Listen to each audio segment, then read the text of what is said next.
Matthew Pfeiffer with MattPfeifferCoaching.com. Welcome to my YouTube channel. On this channel, I make videos and content about toxic, narcissistically abusive relationships. And if you have a question that you would like for me to answer on YouTube, make sure you send me an email to justaskmatt@MattPfeifferCoaching.com. Again, that is justaskmatt@MattPfeifferCoaching.com. Just make sure you keep the email 2 to 3 paragraphs max, and you're very direct and to the point of what your question actually is. Because I do read the emails online, and if it's too long, if it's too lengthy, or if I don't understand what you're asking, unfortunately, I will not be able to get to it. Also, make sure you hit the subscribe notification.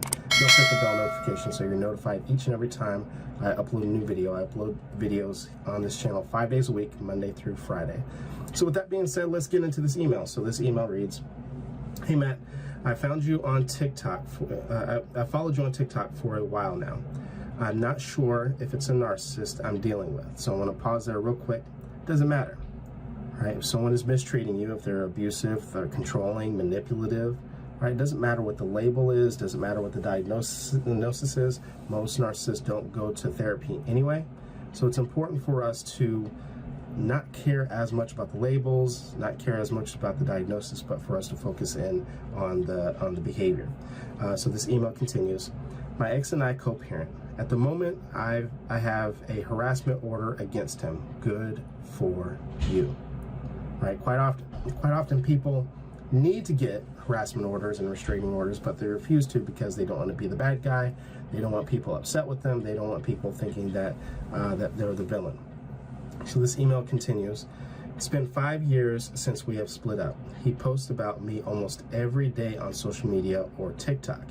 He exaggerates things and lies to make me out to be a horrible mom. When him and I were together, he would steal money from me, and whenever I tried moving up in life, he would try to make me lose my job or disrupt my schooling. All of this is very, very common to narcissistic behavior, to people who are narcissistic. And one of the things that you're going to see is that he was jealous. And so let's continue with this email. "He admitted that he was jealous of me and that I was working towards a goal. One of the things that narcissists do is that they sabotage, because there always has to be an overvaluation of themselves and devaluation of everyone else. Because if you were to reach your goals in the narcissist mind, now narcissists think very differently. They have this very black-white way of thinking that if other people are successful, they think that that person took away their success, that there's only so much success that can go around. And so with narcissists, when they see other people that are successful, that are more successful, in particular their significant other, they feel like they have to stop it because, guess what? You're taking away success from me, even though there's an abundance. You both could be successful if you wanted to.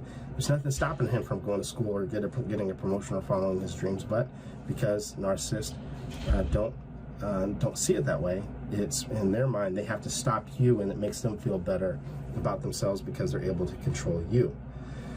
So this email continues.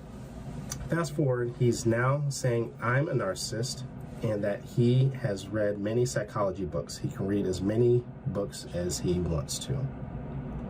He can read as many books as he wants to. He can feel however he wants. He can think whatever the hell he wants. Doesn't make it true. So I'm going to get into that here in a second. "I feel like I'm crazy. I feel like I'm crazy and sometimes question myself if I was abusive. I'm hearing some elements that you're still trauma bonded even after 5 years, and I'm going to talk about a lot of the reasons why. But in my heart, I know I'm not, right? And so we have to get closer to that. You know the truth, right? You know the truth. Just because someone is placing blame on you does not mean that their truth is the truth. You have your own truth. Right, and we're going to talk about this here in a second. We're going to break this down. But in my heart, I know I'm not. I don't know what kind of answer I'm looking for here, but I'm tired of this man, and I don't want to co-parent anymore because I'm scared he's going to put our daughter. He's going to make our daughter feel how I used to feel with the mind games. One of the things. So don't give up on your daughter, right? Because he's a narcissist. And this is narcissistic behavior, and if you experience some mind games, there's a chance that, the chance that he may begin to do mind games with the daughter. So instead of you just giving up, right, you actually need to go through a healing process yourself. I'm hearing a lot of elements at the fact that you're trauma bonded even after 5 years. And so let's talk about how that happens. One of the things that I'm very adamant about when people get out of these type of relationships is to set some very clear-cut boundaries, right? We have to begin to protect our gateways to our mind, right? And quite often when you're trauma bonded, you still want the narcissist. You want the narcissist to still think that you're good, that you're a good parent. You want them to think that you are, that you have made it, that you're successful. You care too much about what they think. One of the ways that I know this is because you're still watching them on social media. I'm not sure if you block them or not, or if you have a burner account that you're looking at everything. One of the things that's hard for people to sit with, I always talk about the 5 boundaries, but let's talk about the first 2, mental and emotional boundaries. He's allowed to think whatever the fuck he wants to about you. He's allowed to think that you're a narcissist. He's allowed to think that you're the villain in the story.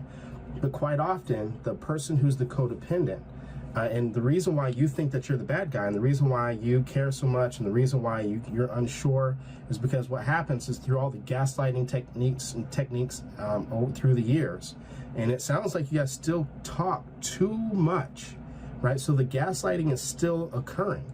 And so what happens is that if we don't have good, healthy boundaries, especially mentally and emotionally in situations like this, we have blurred lines. We don't know who's what. We don't know who's responsible for what. Is this person abusing me, or am I abusing them? Because I know that I've said some things that I shouldn't have said, and this and that, and quite often when someone who's gaslighting you will say, well, I wouldn't have done this if you wouldn't have done that, and what happens is that no one is taking responsibility for any part that they have done. And so through that process, right, it can be very fuzzy. The details of what's happening can be very fuzzy. And what happens through that process is you have 1 or 2 people that are projecting onto the other person. And because the other person lacks boundaries, and because the other person lacks their own sense of self in situations like this, they begin to identify with a lot of the tactics of the narcissist. And so I'm hearing that you are, from everything that I've read and from everything that I've seen and from the way that you illustrated this, we're talking to him far too much, right? Even in a co-parenting situation, we need to get very clear on some boundaries.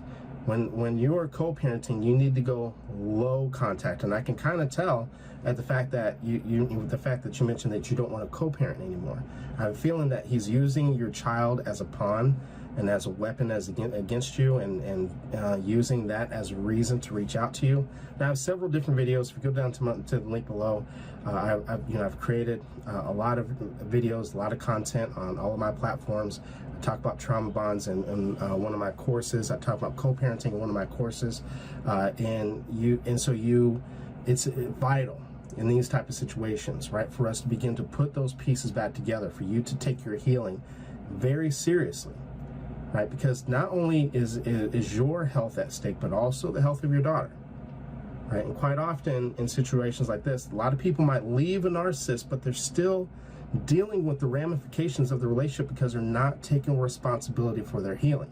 That's about 90% of the reason why I do the things that I do. It's not only just to get people out, but also that once you're out, that we begin a healing process. And I'm glad that you mentioned that you've been out for 5 years, because a lot of times people think that it's just time, right? That you hear the narrative all the time, time heals all wounds. No, it does not. We actually have to do the work.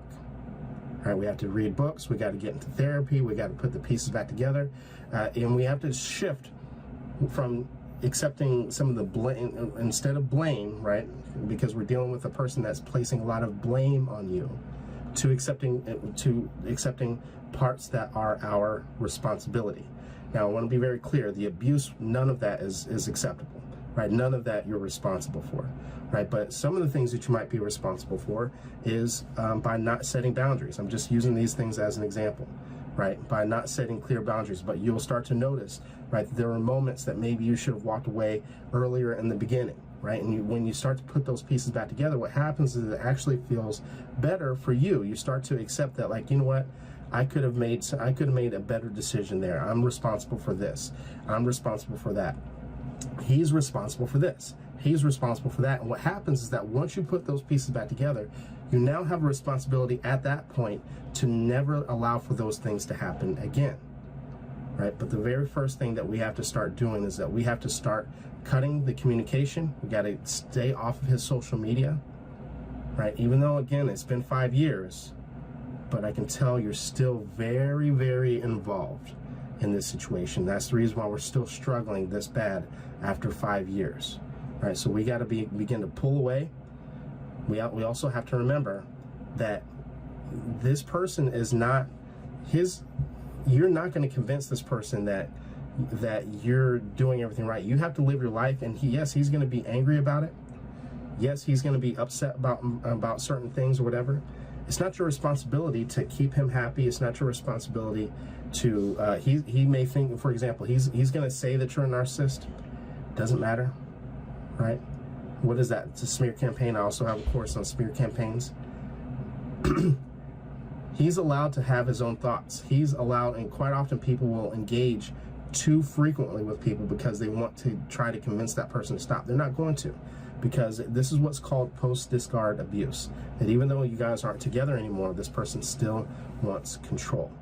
So it's important that we begin to pull away, setting good, healthy mental and emotional boundaries. I would encourage for you to and I know you mentioned that you follow me on other platforms, to get involved in a lot of my lives that I talk about a lot of this stuff. And also you can get involved in my Toxic to Triumph community, where I talk a lot about this as well. So thank you very much for writing in. Once again, for those of you who would like for me to answer a question of yours on YouTube, make sure you send it to justaskmatt@mattpfeiffercoaching.com. Again, that is justaskmatt@mattpfeiffercoaching.com. Make sure you keep that email 2 to 3 paragraphs max. Be very direct and to the point of what your question actually is.